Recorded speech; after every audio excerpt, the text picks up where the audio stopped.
Have you ever thought about what is pain?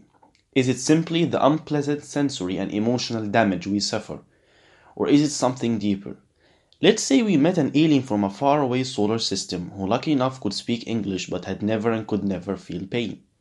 We could explain to the alien that the pain is sent through a delta and C fibers to the spinal cord. The alien could learn every single cell and pathway, process, and chemical involved in the feeling of pain. The alien could pass the biology exam about pain and believe that pain is thus generally a bad thing. But no matter how much he learned, that alien would never actually feel pain. Philosophers call these ineffable raw feelings qualia. Anything that we experience subjectively is qualia. The taste of orange juice, the color red, and smell of garlic are all qualia. Love, anger, compassion, and hostility are all qualia. Sometimes qualia could lead to serious questions. Now consider something simple like the colors. Colors do not exist in the real world. Colors are perceived by our senses and created in our minds. However, we agree that we may see red and blue colors, but we can simply confirm that we are having the same experience with the colors in our minds. To clarify this point, close your eyes and think, what if we differ in our perception of the colors? Let's think of some hypothetical situation. If your friend has some visual disorder or something, that he sees the blue red and the red blue, and for the first time you saw the normal red color and both of you were told that this is called red, then both of you would agree on the name red and every time both of you see that specific color. But actually in your mind you perceive the real red and your friend perceives it as blue. So how do you think you can describe what in your mind to your friend?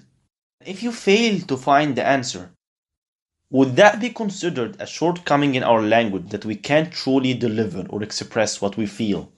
What really differs is not that the name of the color. What differs is how you subjectively perceive and label that piece of information. So, if we consider the thought experiment of Mary, the color scientist. Briefly, Mary lives in a black and white room. She only reads black and white books and her screens only display black and white. But even though she has never seen colors, Mary is an expert in color vision and knows everything ever discovered about its physics and biology and chemistry. She knows how colors are perceived and the motion of signals in our neurons and how they are processed and so on. She knows the wavelength, frequency, and the energy of each photon, each single photon. But one day, she left her room and saw the colors for the first time in reality. So, the question is, does this add something new to her knowledge when she knew what it actually feels, the color red? Think of it. Moving on to another point. Gandhi once was asked why he wore only that shell. He replied, that's because he represents the poor people. Here Gandhi actually feels what his people feel. He suffered like they suffered.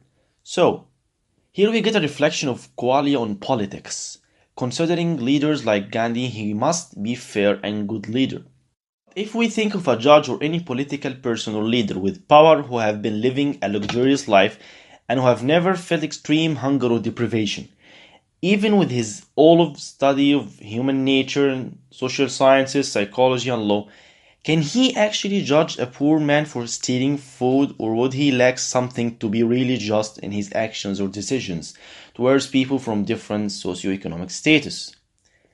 Does it make a difference if the leader had lived that harsh life of the poor even during some period of his life, or it doesn't add anything new to his knowledge? Starting from the subjectivity of qualia, which by definition means that knowing the properties of certain objects is totally different from experiencing it, we can tackle the point regarding the mathematical equations describing this whole hidden world of atoms and electromagnetic waves, all these phenomena which we have never experienced. This can be recognized from the example of a person who have completed the book titled Your Way to Perfect Driving and have never actually driven a car. So we can realize that experience is a very crucial part to complete our knowledge, which in this case is the knowledge of driving. Coming to a hard question of, is our knowledge of all these natural phenomena around us like black holes, the Standard Model, quantum mechanics with its equations describing atoms and electrons and equations of relativity, still incomplete as we haven't ever experienced it or not? And can the subjectivity of qualia affect this knowledge? Which means, can the different experiences of any phenomena affect the models which humans have chosen to describe it? More importantly, does that mean that there will always be something missing in our knowledge of the world, and that our knowledge will never be complete?